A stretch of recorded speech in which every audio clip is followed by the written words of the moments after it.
I Should Be Writing Season 20, Episode 7. I always wonder, and I'm always... I am right. Yes. Okay. Well, I should be writing. I should be working on my craft. I should be writing. I should be submitting my next draft. But I'm sitting home watching Doctor Who. Hi there. Welcome to I Should Be Writing. This is a podcast for wannabe fiction writers. I'm your host, Mer Lafferty. I've been podcasting since 2004 and writing professionally since 2013. I got books. I got podcasts. It's what I do. It is, if you're listening to this new, you know this, but it's February. Usually not the time of year that people get angry about the Hugos, but we're even angrier about the Hugos than we were the last time we talked about it. More and more stuff has come out as to why certain people were ineligible. And I just invite you, I'm going to try to make show notes this time. Make show notes too. Point to file 770. I got the note this morning from Jason Sanford's genre Grapevine, who is a fantastic, he's just an amazing writer. I'm surprised he hasn't won the Hugo for fan writer yet. I got the genre Grapevine from Patreon. Again, Jason Sanford, just search for genre Grapevine if you want. It's really good reporting. He's amazing. He's also the person that kind of put the spotlight on the Bane forums and the people who are kind of, but not really, but sort of discussing how to murder people. A lot of angry right-wing, here's how we can bust up these people kind of thing. And it was very ugly. And of course, he got threatened for unveiling it and everything. But, anyway, Jason and the person who walked away with the Hugo, Chris M. Barkley, I apologize for getting it wrong last time, but it's Chris M. Barkley. He walked away with the Hugo, but he went in with Jason and they did this investigative thing. It took me about an hour to read it. Granted, that was first thing in the morning and I was still in bed, so I might have been a little bleary and reading a couple of sentences more than once, but it was good writing and it kept me just riveted just seeing all the stuff that they came up with. And I believe her name's Diane Lacey, was involved with the Hugos and just came out and said, here's what happened.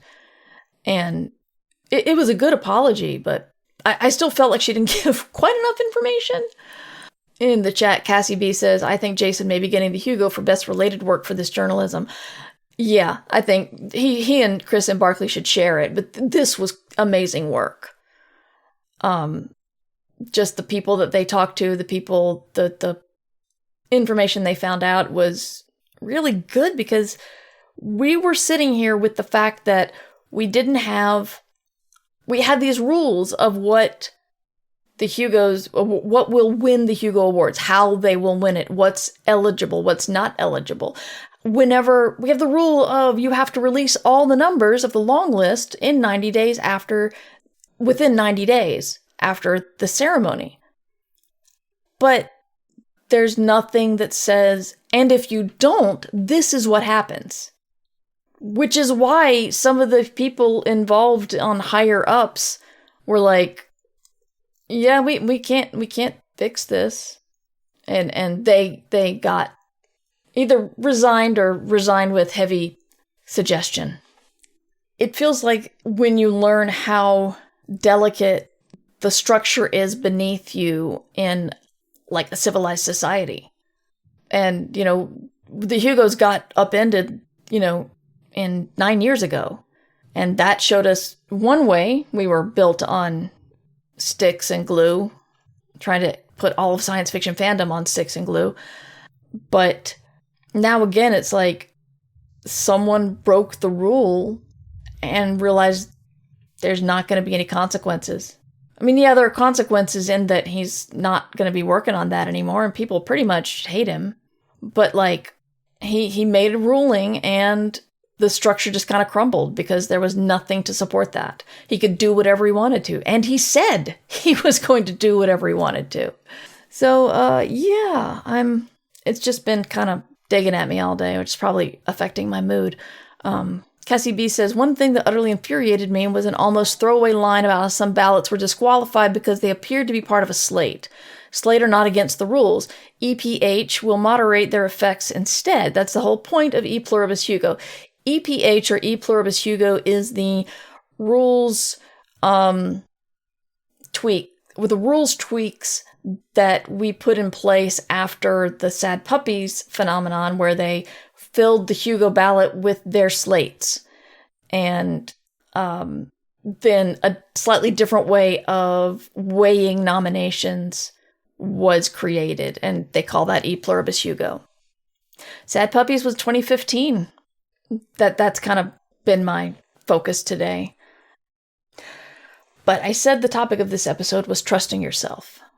I've talked about this before, but I still need to remember it, so I'm going to talk about it again. When you're a new writer, you question everything, unless you're at the level of incompetence where you think everything's easy. But as you learn, it's the mid-level where I know that there's a whole bunch of stuff I don't know. And that's like, technically it's a level up, but it's daunting because you see everything else. Or you see that there are many other things and you don't know them yet. But even if you haven't been doing this long, once you start writing, you start to get a sense of what works. And I'm saying this is even before your inner editor gets a chance at it. This is the power inside you that made you write it in the first place.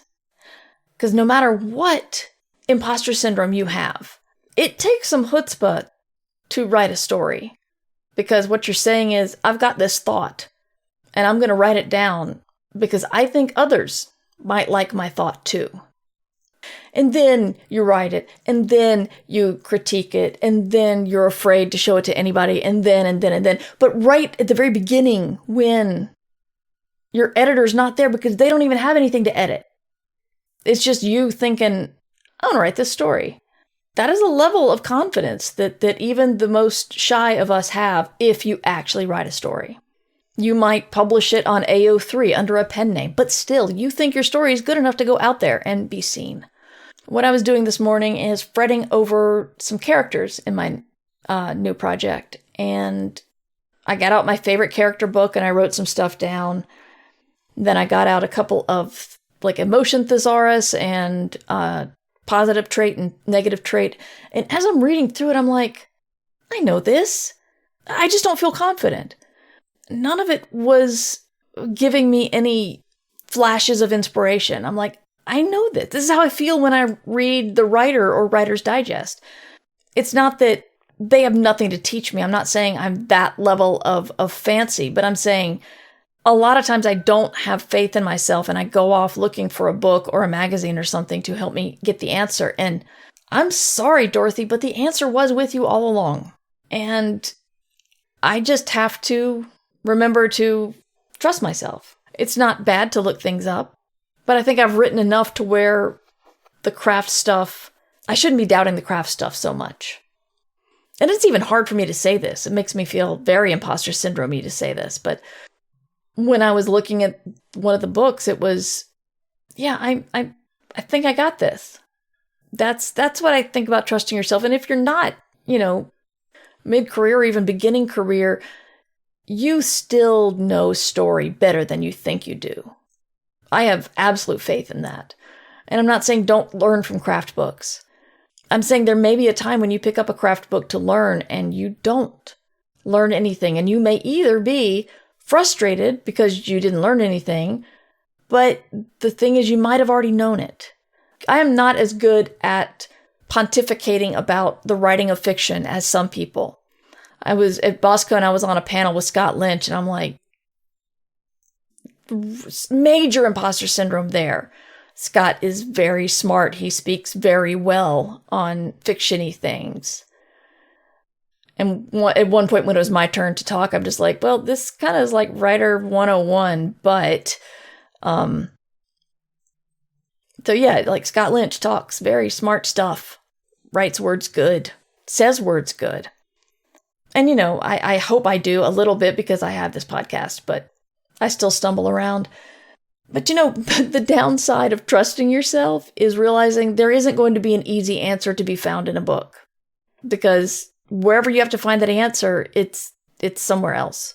And probably within you. And probably not your shoes. Because that would be really convenient. I was having a meeting I'm in a group of other Patreon creators where we give each other advice and stuff. And someone was saying that their podcast was about to turn 8 and they were thinking up some ways to celebrate it on one. And I'm like, mine's about to turn 20. So, yeah, maybe I should do something. And so I was considering merit badges for various accomplishments, high numbers of rejections, high numbers of submissions. And I don't know, it seemed like a fun idea that I would have the fun idea now, and then when it came time to mail out everything, I would hate myself. But it still sounds like a fun thing. So I've been thinking about that a lot. But the thing about advice is, and I don't think I've ever thought of it this way, but it's supplementary. Advice is helping you with one aspect of something you already know how to do. Otherwise, it's not advice, it's actual learning. You don't go to a cooking class for advice. You call up your mom and ask her for advice on one thing. And I think, especially newer writers, we put too much faith in these craft books when really they're advice. So much of this job is learning on your own.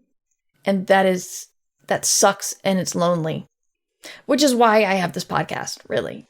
Because I don't want you to think you are alone. You're not. Because all the crap you're feeling, we've all been there. But when you go looking for a craft book, remember it's supplementary. You take what you can and you ignore what you can't use. If you take a class or a fully fledged workshop, we're moving beyond advice and into actual learning. And I think your brain knows the difference.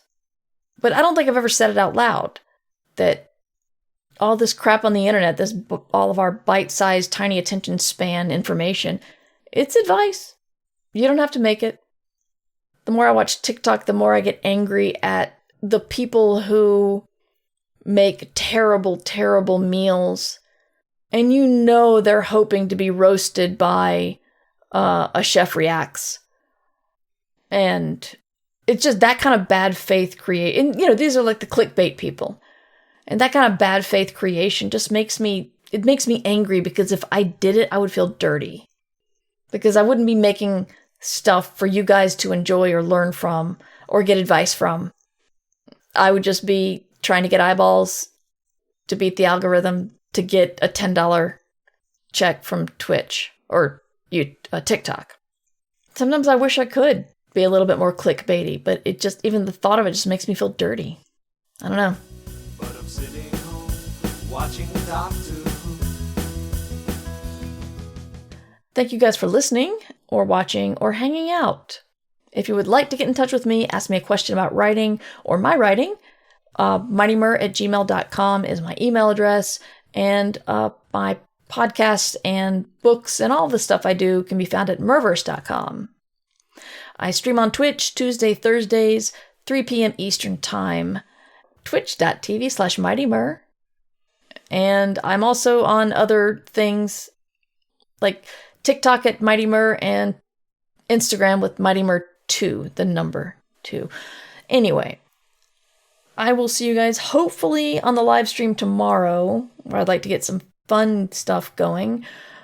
If not, next week. And remember, if you're going to FenCon or the Joko Cruise, I hope to see you there.